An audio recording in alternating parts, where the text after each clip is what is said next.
Thank you. Thank you very much. That happens to also be my wife and grandson. I said that afterwards so you wouldn't hold it against them. Okay?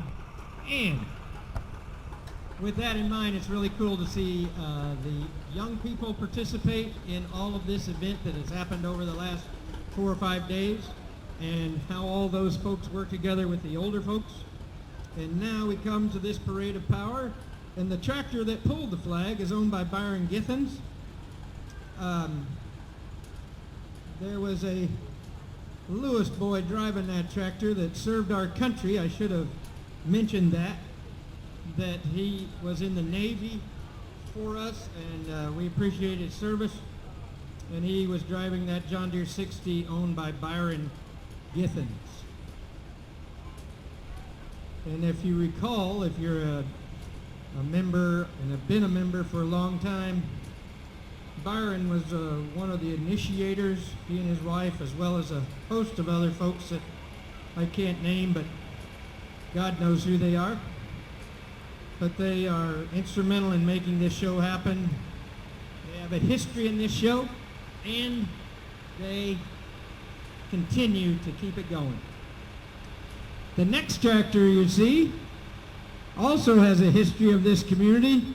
This tractor is owned by Carl Gorton, or was. Probably still is, because Justin, he can't pay for anything. That's right. Anyway, 1966 model 3020 diesel. It's the planting tractor. It's the tractor, a lot of these tractors like this vintage have been around since 1966 on a farm. They still start, they still go, and they still have like 10,000 to 20,000 hours. They may have been overhauled a time or two, but they still work, and that's the way things are supposed to happen. They're still supposed to work. So thank you, Justin, for bringing Grandpa's tractor. Grandpa's over there at the ice cream stand. Carl's over there. He's the one that's kind of watching that little pedal tractor. The gift that'll be given if you sign up for some of the things over there at the pedal tractor, get a chance on that. This next tractor you've probably seen down here at the shingle mill. Sometimes it's on the sawmill. It's the Lazy VJ farm tractor. That's the Voorhees bunch. And there's a whole bunch of Voorheeses up there right now trying to help Dad with all the levers, because does that thing have a hand clutch on it? Oh, good, because, you know, you can't multitask. You know, what do I do with my feet? I mean, I'm glad you have that tractor like that. Minneapolis Moline G, VI, or 6, or Wheatland tractor that's run on propane. That's what that big bottle is up there. That big barrel's a propane tank. Natural gas, and they had a lot of that in western Kansas, so those tractors were Wheatland. A lot of them were from that part of the country because they had the fuel source, and that was back when it was a few cents a gallon to fill up that tank and farm all day. And they had those big fenders on there to keep the dirt off, and that's a good idea, no matter where you are in Kansas, it seems, until we get a rain, and then it keeps the mud off. Yay, let's bring on the mud. Thank you, sir.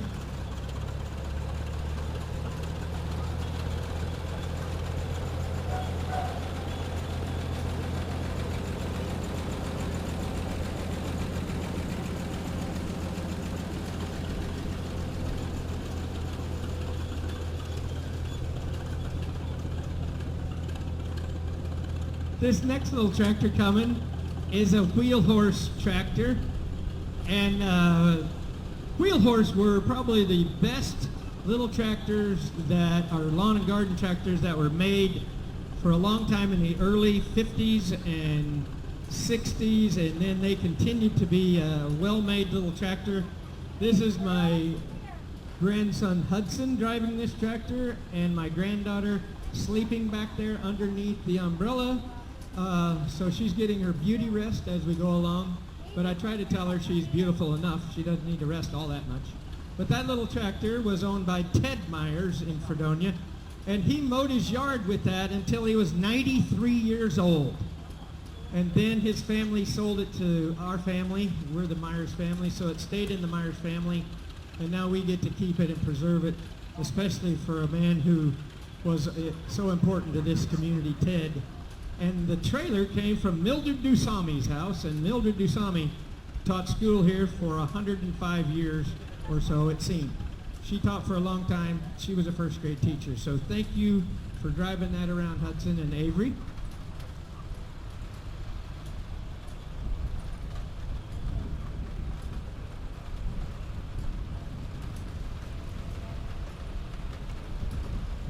Also showed how these two tractors here are in original condition.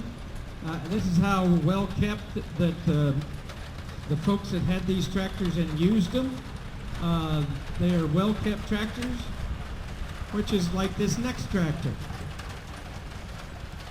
This next tractor is driven by Gavin Locke, and it is an 830 John Deere, which is kind of unusual. It's a 3-cylinder diesel made in 1974.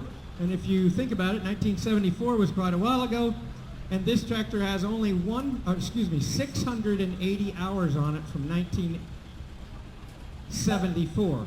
It was bought in southeast Kansas. It was used as a raking tractor. That's all they used it for in the summertime, was rake hay. Then they put it away, and it came to our house, and now we get to keep it and make it shine for a long, long time after that. So thank you, Gavin, for bringing that over.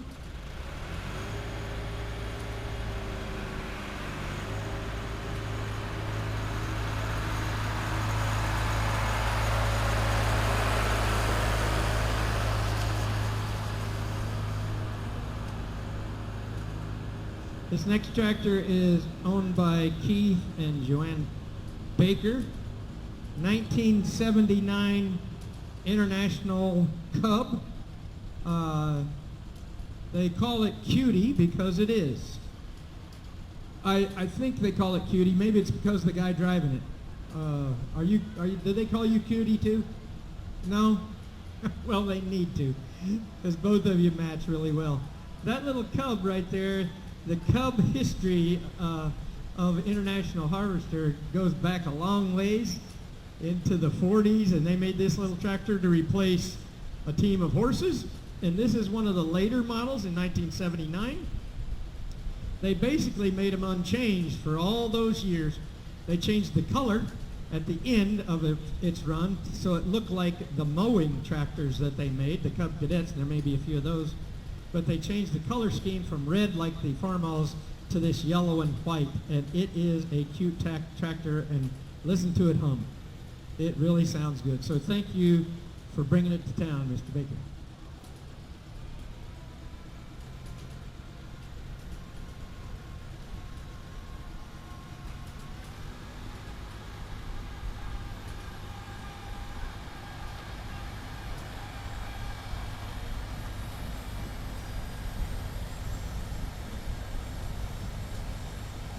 This next tractor coming down the road is a 1950 International Harvester C, and you'll probably see an H, an M, and a C. If you don't, they're on the grounds around, especially over here on the northeast corner where the X have their great display. But this little C model is driven by Chuck Lauber, and it's owned by Keith and Joanne Baker.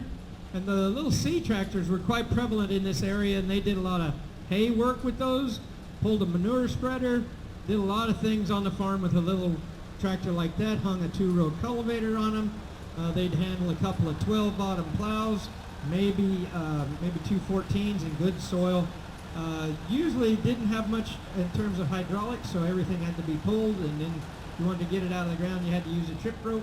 But it still worked just as good. It had that big old sweeping drawbar so you could swing your implements around and not get it bogged down. So that's a pretty cool little tractor with the toolbox under the seat. That's what that hole's there for.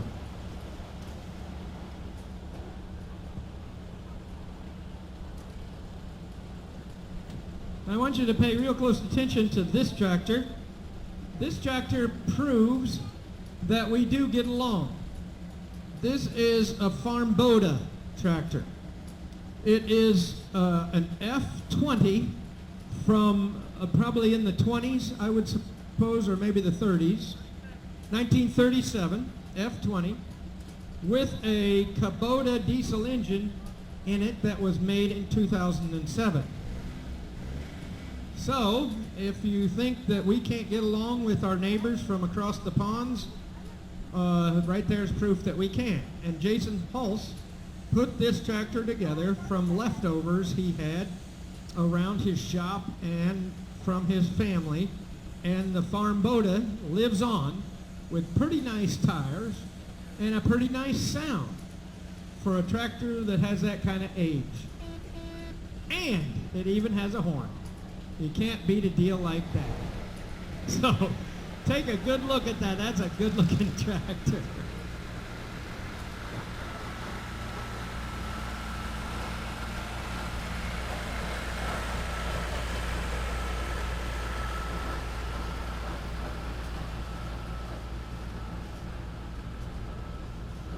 This next tractor coming is a 1952 McCormick W6 owned by the Cranmer family. Brent Cranmer is the owner of this tractor. And if you see on the side it says standard W6, that means the wheels didn't go in and out. It wasn't used for row crop work. It was used for basically wheatland work, where you didn't have to straddle a row or anything or do any row crop work, but you put it behind a one-way or a disc plow or something like that and pulled. It was made to pull. And those tractors were a big puller. Did it have the same engine as a M? Yes, that's what I thought. So an M Farmall and a W6 had the same engine, but this probably would outpull an M because of the weight. They made them heavier, and so you could pull those big implements out in the wheatland country. So thank you for bringing that down and making it a unique piece to have around here.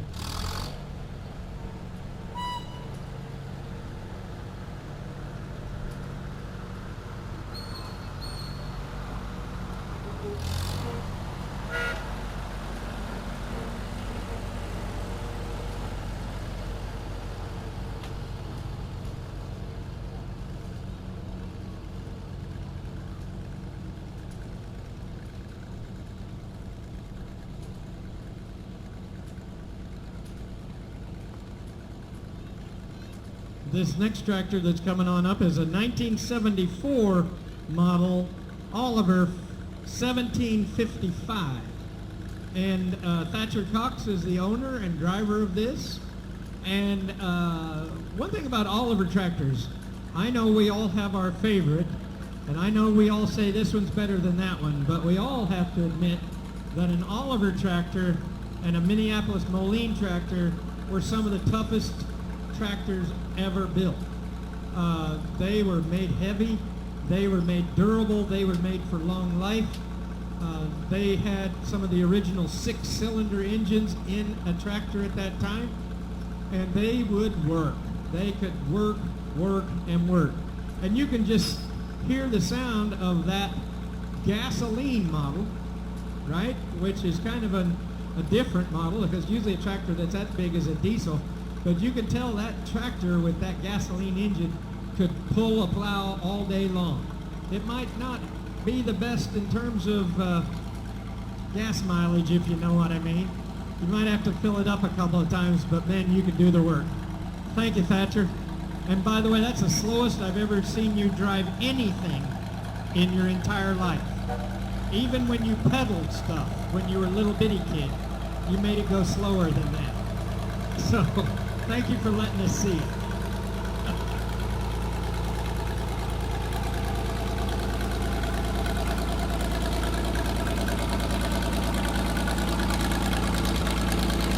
And the next tractor is owned by Jeff Cox. That would be Thatcher's father. 1967 Oliver 1650. And again, you can see how tough they were made. Look at the steel in the underneath the engine, the frame, just everything from the front end. That piece of steel, that checkerboard steel that they called up there in the front, they called it a checkerboard model. You could run that into a fence post at the end or a tree, and the tree would break off, and you wouldn't dent anything. So they were smart people of well-designed engineers that knew what they were doing when they made these tractors. It was a shame that they stopped, but we get to appreciate them because these kind of men keep them going, and we get to see them and remember them and think about them, even if we weren't around when they were made. 1967 model. Thank you, Jeff, for keeping it going. And the radio was cool. Does that radio work? Well, if it did, you couldn't hear it anyway. Oh, yeah. Now we get to a big, glorious piece of machinery.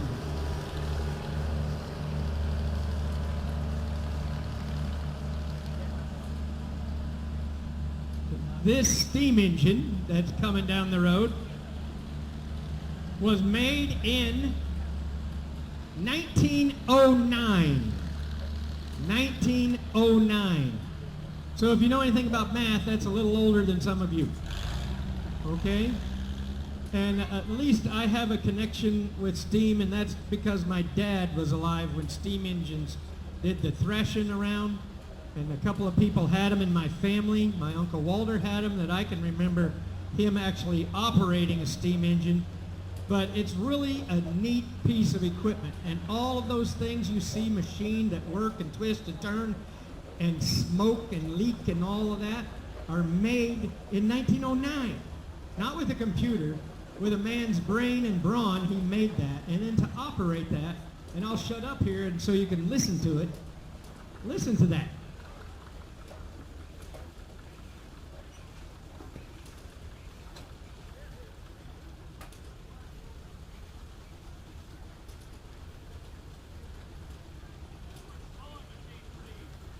That's the sewing machine speed. Isn't that amazing that a piece of traction equipment, it has 30 horsepower on the drawbar, which at that time meant 30 more horsepower than what they mean today, because some of these little tractors you see go by here, the little bitty ones that look like garden tractors, they have 30 horsepower. And I bet you, if you hook this up to a garden tractor that has 30 horsepower, some of those back there do, I know which one would win. And it has 120 horsepower on the belt. And if you were paying attention and walking around, you can see the belt running the sawmill down there. And it was really neat. When it gets under power, it just kind of makes it chug. Chug, chug, chug, chug, chug, chug, chug, chug, chug, chug, chug, chug. That's pretty cool for having that much power. And it kind of, again, shows us all that sometimes power comes with silence. And I think if we would remember that today in our country, we might be better off. That power sometimes comes from quiet power, and it works really well. So, guys, thank you. This is a Peerless steam engine, one of the best that they made at the time, by the way. Case claimed to be the best, but Peerless was also right up there at the top, and some people claimed they were even better. But to see this piece of equipment that's around this long from 1909 is amazing. And to listen to how powerful it is, and you can barely hear it go. So thank you guys for bringing it to Fredonia, Kansas.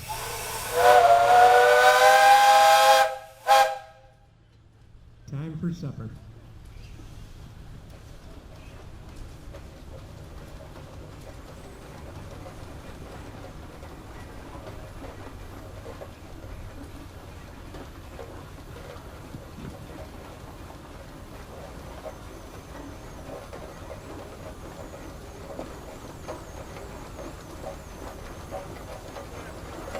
I know all the farmers, when that thing would come down the road to come to your farm to thrash, it was a sight to behold when they finally made it to your farm and pulled in to thrash your wheat. And so those were really special moments in the lives of some hard-working farmers in this country. This next tractor coming is owned by John Eck, 54, I think. McCormick Deering W9, driven by Carson, LeBra, and Chris. Is that right? Did I say it right? Close enough? And I'm sure it doesn't require two of you to drive it, but it looks nice with both of you doing it.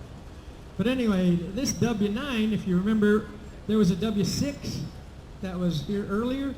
W9 was a little bigger. It was still a standard tractor. It says that right underneath there. And it was still designed to pull great big pieces of equipment. And if you notice, if you're really a good tractor person, you can see the way the lugs are designed on the tires. These were kind of the original pattern on a lug, and then they made them at a 23-degree angle, but these were the classic kind of lugs that went on these big old tractors that you saw a lot of in western Kansas and where wheat was grown, and it's really neat to have it here in southeast Kansas. So thank you guys for bringing it, Carson and Chris.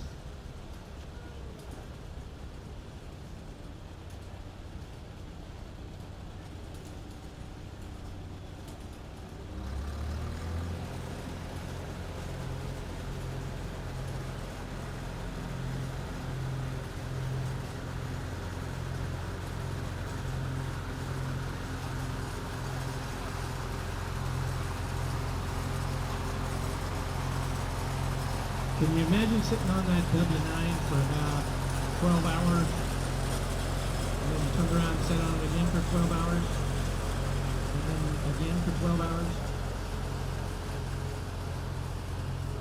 Made your back strong, that's for sure. Now this is an awesome sight, and I want to talk about this tractor right here and this young man. So, this young man is Mason Mayeski, okay?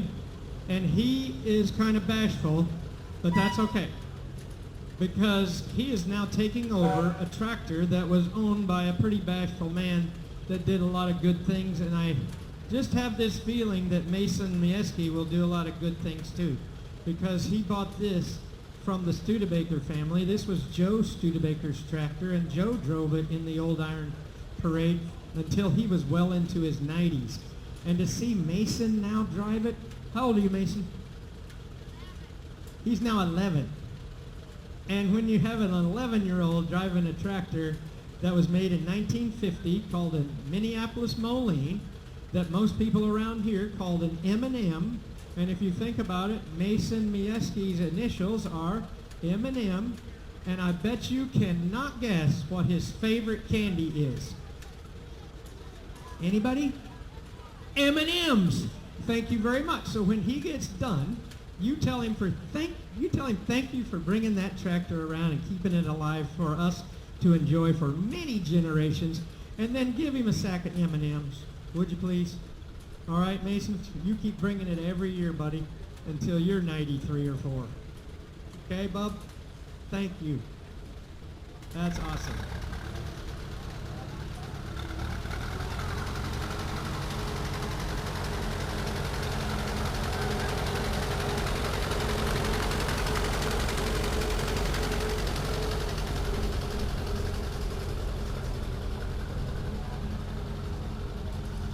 This next tractor is a 1962 International Harvester, owned by Johnny Eck. It's driven by Randy Mish. Mish? Is that one better than the first one? Mish? Okay, I want to make sure I get it correct. And I really appreciate it when the young guys get to drive, even if Dad's up there, it's okay. Because for too long, they'll get to drive them by themselves, and that's even better, because we want to keep this going. But this tractor is a 460 Farmall, and it was a little more conducive to this area because it was a row crop tractor, had a narrow front end. You could put a corn picker on there, you could cultivate with it, and that narrow front end, if you could keep it out of the dead furrow and not break your thumbs, it would be a pretty cool tractor to drive. The 460 was a little smaller than a 560, and so a lot of smaller farmers had it. It would pull probably 3 plows, possibly, in the right kind of soil. But those were really tough, hard-working tractors, especially after Farmall figured out the rear end. They made an engine that would be really dynamic. They hurried up on the rear end, and they had to recall some of them, but then they remade them, and that's why they're still around. And it's good to see them still around. I don't know if Joe Armstrong sold that tractor in this area, but Joe Armstrong was the Farmall dealer, and those tractors were wonderfully made. and beautifully used on the farm. So thank you, men.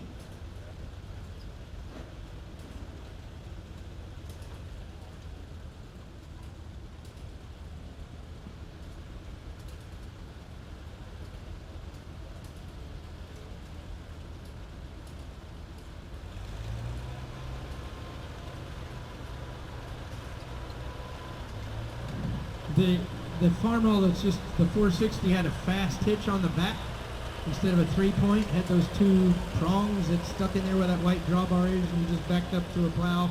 You took that off and the plow snapped right on it, and it was quite a hitch before the 3-point became kind of a universal.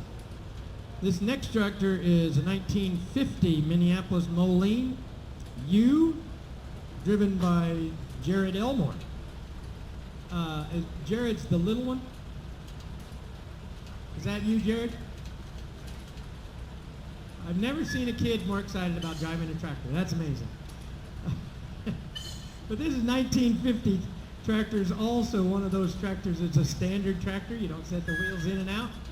And Minneapolis Moline were tough tractors too, just like the Oliver. There's a lot of them still in this neighborhood.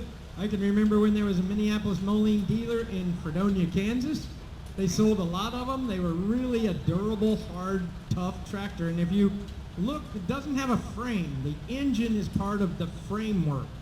So if you had to do any engine work, you had to split it apart to make it work. But that was rare to have to do any engine work because they were so durable. But they didn't have a frame. You set the engine in. The engine was a part of the frame because it was so thickly, beautifully, wonderfully made. So thank you, men, for keeping that alive. And Jared, thank you for driving it, bringing it over.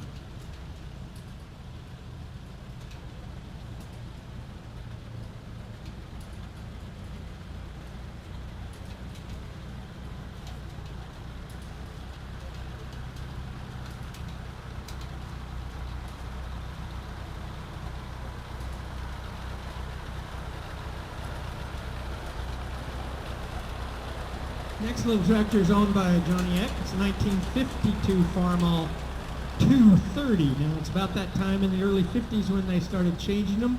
They put a little white on them. If you remember that C went by a while ago, this is kind of its older brother as it went along, as it were. Driven by Mark Lanterman. Is that right, sir?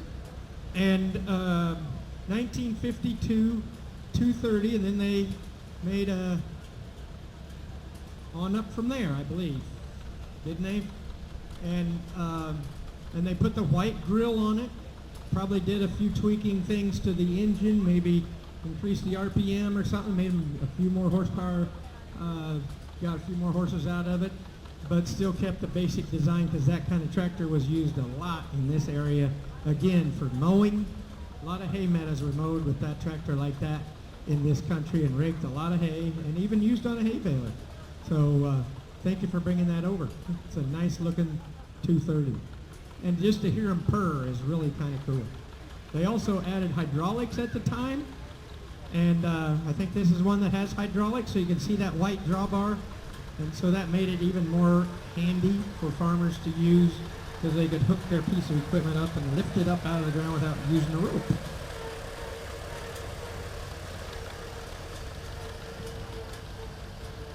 This next tractor is a tractor owned by Johnny Eck.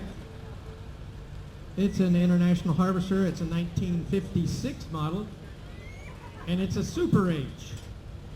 John Hall is the driver, and isn't that John? And the Super H, man, the old H's that were made starting in about 1938 went to the next series was a Super H, so they beefed them up a little bit, put some hydraulics on them, made them a little easier to run. They hadn't got to the TAs yet with the torque amplifier and so forth and so on, but they did beef them up a little bit, put some hydraulics on it, made it more usable tractor around the farm. And there were a lot of H's, a lot of Super H's in this county that made a living for a lot of farmers. So thank you, sir, for bringing it over.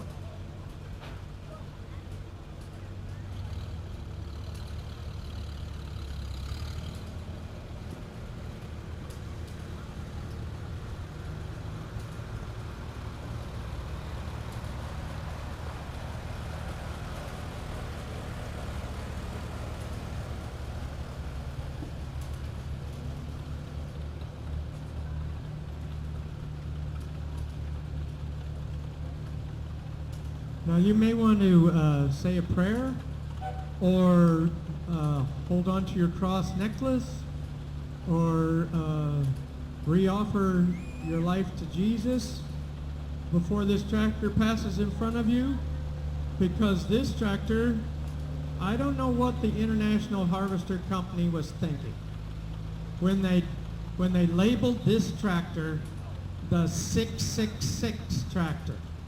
Now they weren't thinking that clearly. They even, I've read articles even about the devil's tractor because it was labeled 666. They called it 666, but it's still, when people look at it, it's like, really? There's a tractor that's got 666 on it? And, but still it was a workhorse. And I know a lot of Christian men bought 666 tractors and farmed with them because I worked at International Harvester and Joe Armstrong Equipment, and they would bring them in for service. But we had to go get rebaptized after we worked on it. So anyway, we were cool about that. Thank you. Thank you. Kenny Hinkle driving that tractor owned by Johnny Ed. The Devil's Tractor.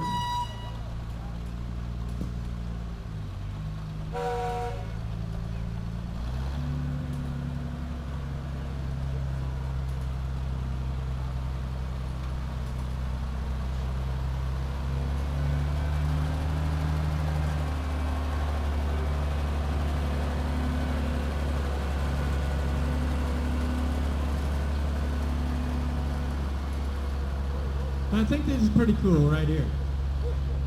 If you were paying attention and keeping track as you went along, you heard that Johnny Eck owned a lot of tractors that went by here.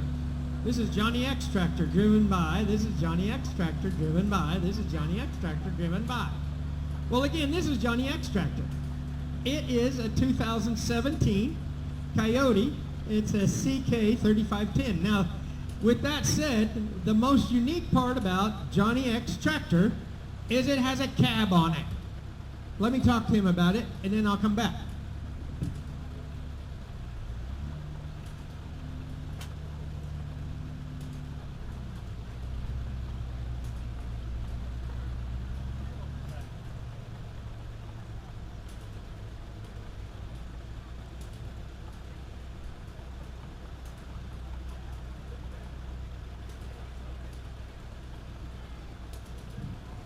Johnny just told me that it's really cold in there, and he can barely stand it. That's why he has to have company.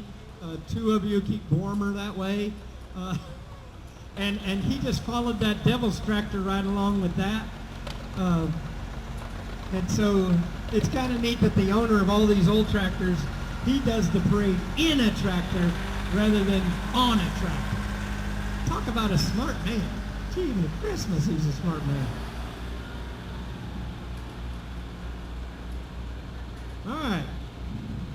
Now I want you to just listen to this tractor. I know you listened to the Case tractor. I know you listened to that steam engine. This tractor is on the other end of that. During the 70s, 1971 exactly, this tractor was the bigger brother of the classic 4020. It's owned by Chester Hobbs, driven by Chester Hobbs. And they've had it for quite a while, and they fixed little things and decided to just make it look really pretty again. Do you still use it? Not much, just for this kind of thing? Driving around on Sundays? Taking your wife on a date on Saturday night? Well, you need to. Oh, you need a cab on yours, I forgot. You're spoiled too, aren't you? So this may be the first time he's been on a tractor because he has a lot of tractors he gets in. But anyway, they did an outstanding job of restoring this tractor to the way it looked when it came out in 1971. It's a 4320, and the Hobbs family keep it going. They keep it nice, and just listen to that power. That is power right there. Yeah, thank you.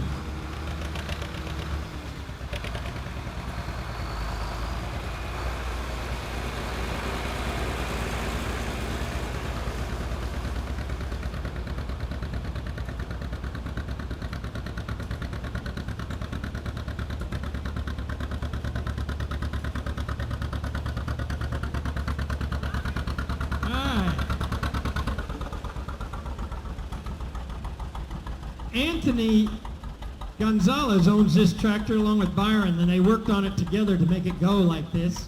And just listen to that power. That's a 1938 Model A, and it's unstyled, which means they didn't put all the sheet metal over it. You can see the steering and all that's out in front, and the radiator behind that, and the flywheel still turning. Just don't stick your foot in there, and so forth. But the neat thing about this tractor is the driver. He has a little one that's in the hospital right now. It's like 8 months old. And we pray for that little one. And his wife said, no, go have some fun. Because the little one is in good hands. His Father in heaven has that little one, and his mama has that little one. When you have that, you don't need anything else. And so he gets to come and play, and he keeps track of them and how they're doing in the hospital. So the other thing that's unique about this tractor is the exhaust pipe, because now Anthony is married, and I know that because we were together when all that happened. And he was taught to listen to his wife, and then he went out and bought a exhaust pipe that was straight, so he'll never hear the rest of the afternoon when he drives it. So if you say something to him and he goes, "Huh," you'll understand why, but give him an hour or two and then he can hear you again. And when he gets home, he better listen to his wife, or he will receive some marriage counseling like he wouldn't believe when he gets done. Do you understand me, boy? Yes, sir. Thank you. Thank you for bringing it down. That's a wonderful tractor. Yeah, crank it up.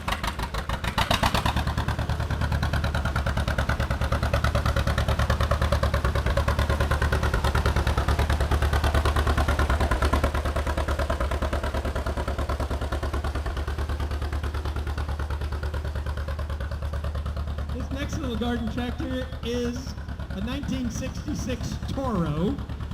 Darrell Clausen owns this tractor. And there were a lot of garden tractors back in the day, in the 50s and 60s, that you drove by walking behind, but Toro, they figured out a way so you could ride. So you put this implement on there that you could put a seat on it, and then you wouldn't have to walk, because those handles are what steer it. Obviously, there's no sheet metal.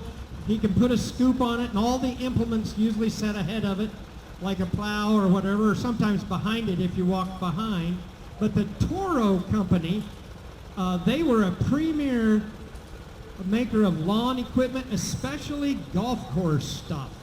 And so they have a legacy, the Toro Equipment Company have a legacy for making good equipment, and this is one of the pieces that started it all. And it's still going at 1966 vintage age. So thank you for bringing that to town. That's pretty cool.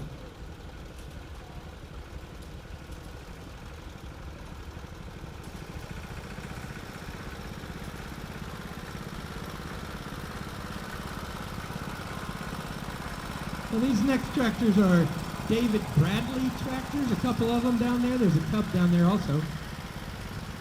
This little garden tractor, 1961. Now, if you're thinking, well, all I ever see is Cub Cadet and all I ever see is John Deere, well, there were lots of tractors like Wheel Horse and some of those that were made before 1963 when Cub got in it in 1961 or 2, and John Deere got it into it in 1963. This is a Suburban model. John Perry is the owner. It's a David Bradley Simplicity or Suburban tractor. And they made them unique. They made them durable.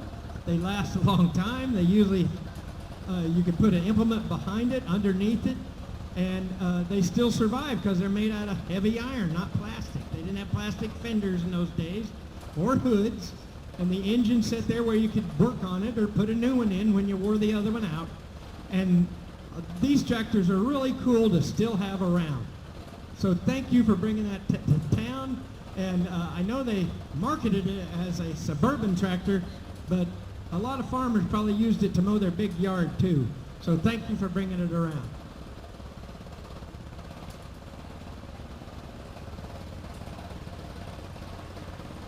All the way from Copan, Oklahoma. This is another Oklahoma tractor in Dewey, Oklahoma.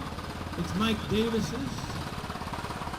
It's a 1959 International Cub. Now, if you remember, there were two Cubs that came along. One was yellow and white, and the other one was red. And then this one comes along, and if you're a tractor buff, you can tell a difference right now in this tractor. It's called a Lowboy. So that means it sits down lower. The spindles in the front are not as tall, and differential in the back is made a little different. And they made this little cub like this as a mowing tractor, primarily for golf course and ditch work, so that you wouldn't tip it over as easily. So the lower the center of gravity, the harder it was to tip over, the safer it was for the driver. And so the Lowboy was used a lot. In fact, Wilson County had a lot of these little cubs, and they had a 5-foot sickle bar mower on the side, and that's what they mowed all the county with. And when I was in high school, I always wanted to get that job to go and mow for the county, because I thought you'd see a lot of country and you'd get to drive a tractor all day. And so they're pretty cool. I'd like to know where those little cubs went, but here's one in front of us right here, an International Lowboy, and the exhaust even isn't up through the hood, so you can drive it underneath some trees. So that's a pretty cool little tractor with a different kind of look. Thank you for bringing it along.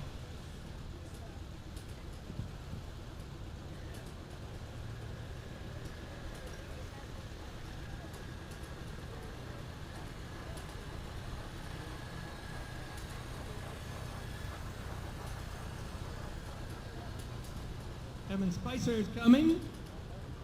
Evan Spicer's coming on a 1940 Handyman.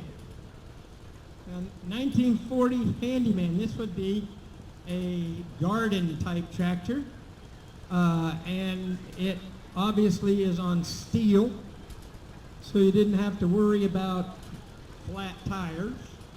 It also had pretty good lugging power, and it was used for big, gigantic gardens, or those kind of folks that had kind of a truck garden as well. And you could ride and not have to walk behind the cultivator. And this one has the cultivators still on it. Now the neat thing about a tractor that has steel wheels and a cultivator, you didn't have to cover up the marks in the back as well as you did when you got a rubber-tired tractor. So this little tractor, all that cultivating had to be done by hand, though. You had to put that in the ground by reaching up, taking hold of those levers and pushing that in the ground, and when you got to the end of the row, you had to reach up and pull them up. But that was no big deal. They didn't think about it, because that's what they called work in those days. Some people need to look at that definition and redefine it. So it's really cool to see a little truck garden tractor or garden tractor still on wheels that are made out of steel. And I'm sure that he will vibrate all the way home, won't you, sir? Evan, right, thank you for bringing it to town.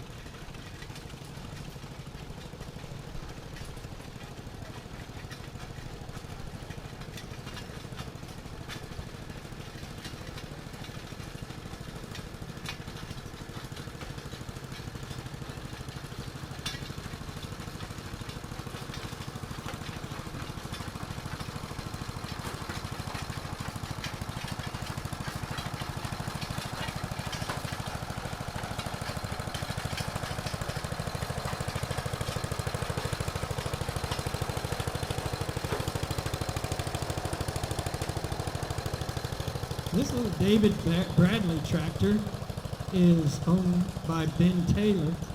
It's a 1946 model. If you think about 1946, what was happening in 1946? All the boys came home from World War II.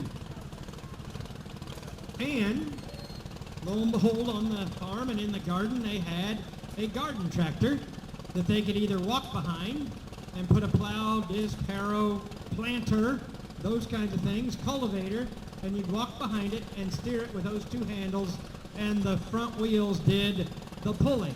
And then they got really smart, and they decided, well, we can ride on it instead of walk, and so that made it even better. And so this little tractor, 1946, think back to those days, this thing is still going right after the boys and girls came home from World War II. So thank you for bringing that along. That's pretty cool.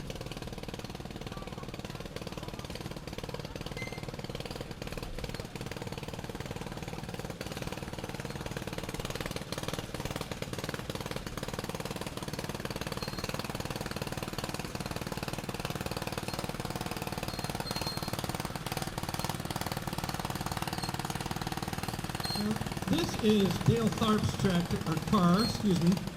Dale Tharp's car.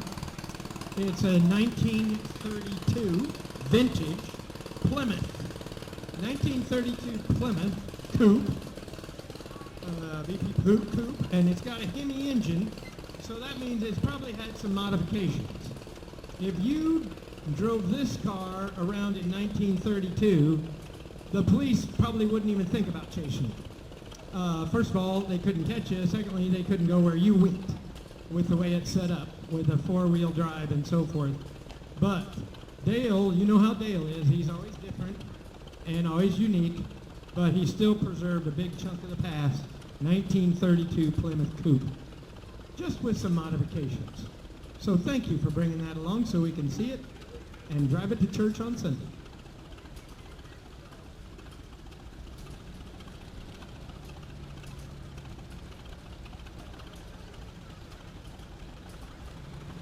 By the way, there will be church on Sunday right over there in that building at 8:30 tomorrow morning.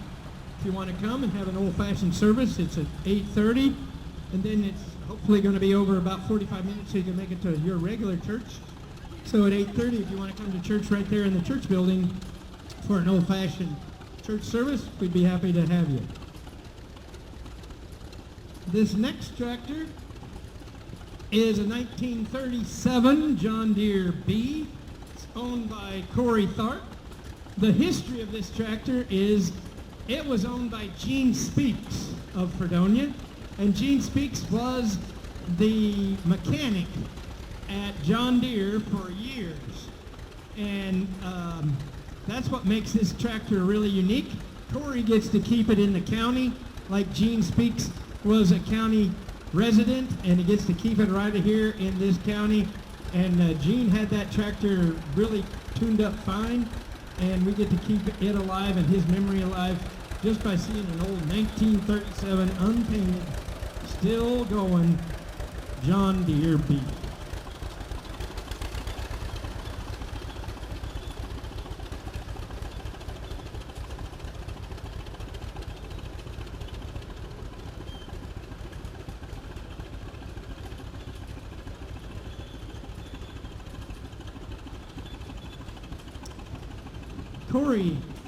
Corey Tharp also owns this John Deere 60, and it runs like a top. It came out of Elk County, and it's a marvelous tractor to hear run and work.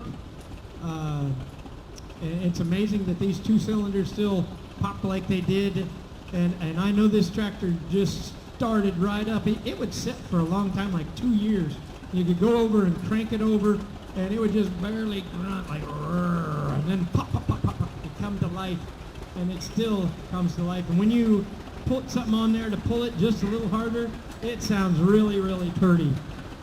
From the late 50s, John Deere 60, owned by Corey Tharp.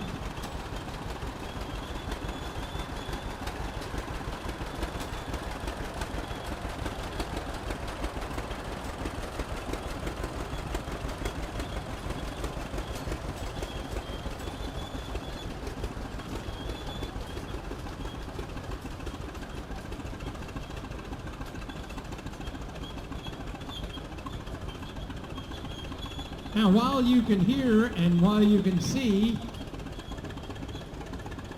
before this comes all the way through, this is Kenny Tharp's tractor. It's a cat crawler, Caterpillar, 1928 model, 60. And I think it's pretty cool. You can look up there on the radiator and see how they emboss the radiator with that graphic up there, and it's pretty cool. They didn't put a whole lot of sheet metal on the stuff. They figured you were going to go out and work, and it just needed to be all out there so it could do all the work. And those tractors worked. They build a lot of highways. They build a lot of dams. They build a lot of communities and roads, and that's how they look. Can you imagine riding on that tractor all day long, listening to that pop, and the air breather was just a pipe stuck up there, and the exhaust was just a pipe stuck up there, and there was always a squeak to it. No matter what you pushed or pulled, it would make it go, and they dug a lot of dirt for this country with a tractor like that.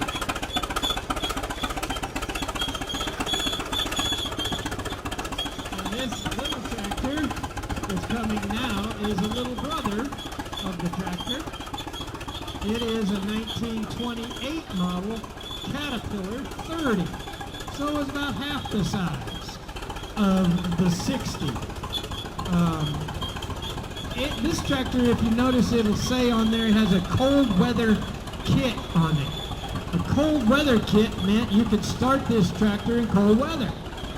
A diesel tractor, a gas tractor, doesn't matter. In cold weather, these Caterpillar tractors, especially diesel, you had to have something special to turn it over and get it to fire.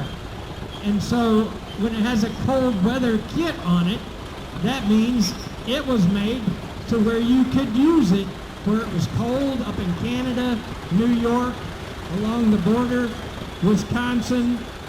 This tractor even has a belt pulley on the back, so you could run a piece of equipment off of it. But our only sad request is today that I wish it was cold enough that we could all walk by and have you start that thing for us. You know? Something like about 28 degrees, wind out of the north, a little snowflake once in a while, and watch you start that tractor at 28 degrees. That would be awesome. So we'll just have to think about it in our mind.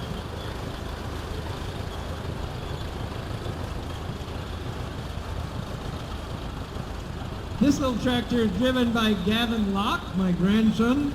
It's a 1965 110 John Deere, and it has hydraulics on it, which is kind of unique because most of them had a lever on the side that would lift up the deck, and you had to push a button and pull on it, and the leverage pulled up the deck. But this one, you just push the little lever, and hydraulics would make it go. So this was kind of a deluxe model. These are the classic John Deere lawnmowers. It seems like all the collectors that collect lawn tractors, especially if they're in the John Deere, they want a 110 like this. And by the way, that's in original condition. It's not a repaint. It's just been kept really nice and polished up. The deck may have had some work in the front end, but the tractor itself is still in original condition with the original tires, and you can see that they're kind of skinny. Most lawn tractors have fat tires anymore, so they float on the grass and not make marks. But this tractor is in original condition, so it kind of has skinny tires. So thank you for driving that for us.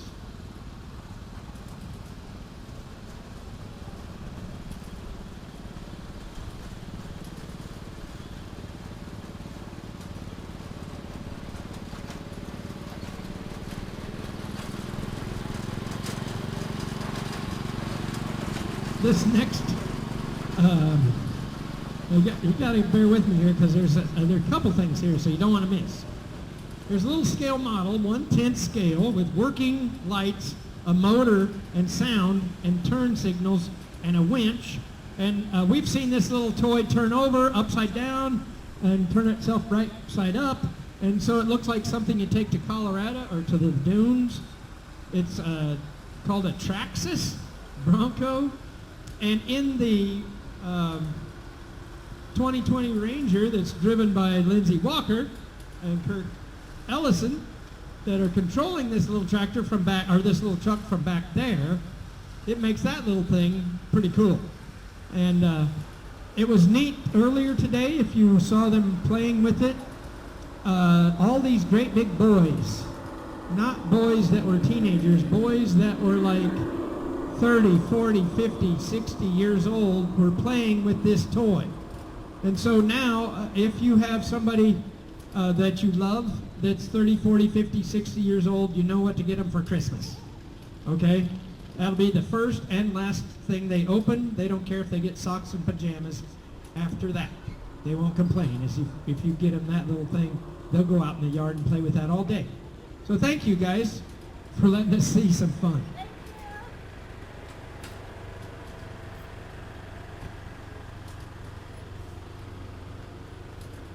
And now we have a few tractors that have come all the way. Oh my, they come all the way. They've had to drive these tractors all the way from across the road. So, they will be taking them home across the road here after a while, but we're so glad that they sacrificed their time to bring them all the way from across the road. So Eric Studebaker, he built this first tractor. It's an articulated 4x4 from a couple of Cubs, and that shows again how smart the Studebakers are again. It's driven by Eli, and Eric put that thing together. I don't know how he does it, but he does it really easily and wonderfully and confidently, and he spends all of his wife's money that way, and she doesn't have that many shoes. So that's a pretty good deal. You keep buying them, and she can have her 2 pair of shoes, okay? So keep buying them and building them. But that thing is amazing. I'd like to see that plow out the garden.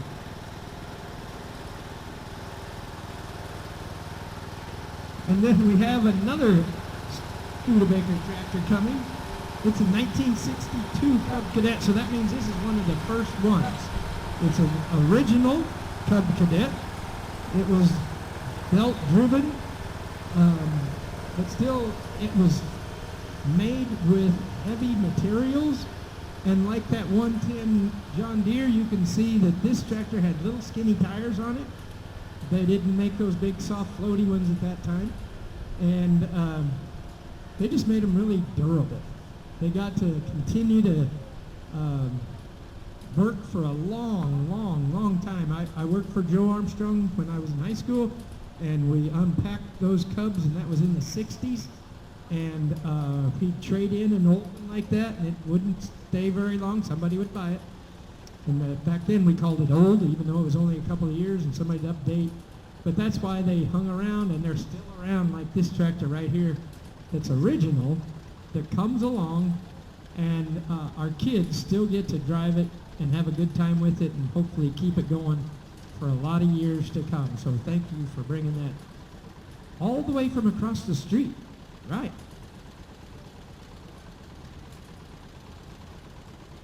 And Allie's driving this Cub Cadet. It's a 1964 model, so this is a little later. It's a 100. That means it's pretty classic. The Cub Cadet 100 is kind of like the John Deere 110. All the Cub Cadet people want a 100. And that's Mom walking along in a green shirt, because she evidently likes John Deere too. Way to go, Amy. And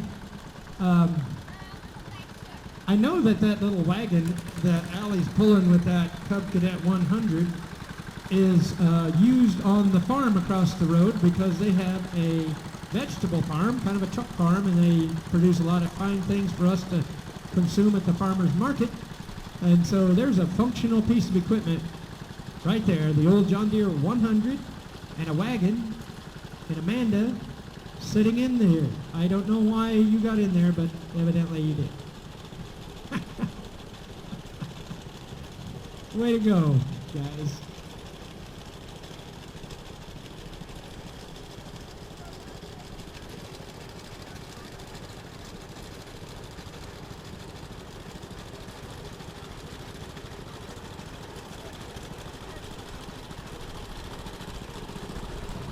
This is Corey Tharp, again, keeping the tractors from the 30s alive. This is a John Deere D, 1934 Model D. And where'd you get that tractor, you know? He got that in southeast Kansas down at Pittsburgh. And there were a lot of guys who had those old Ds around. I know Mr. Seibel across the pond from us had a John Deere D like that, and I loved to sit out there on an evening when he was plowing, and you could hear that thing pop, pop, pop like that for hours. And Mr. Seibel drove that tractor and plowed a lot of ground with an old John Deere D. I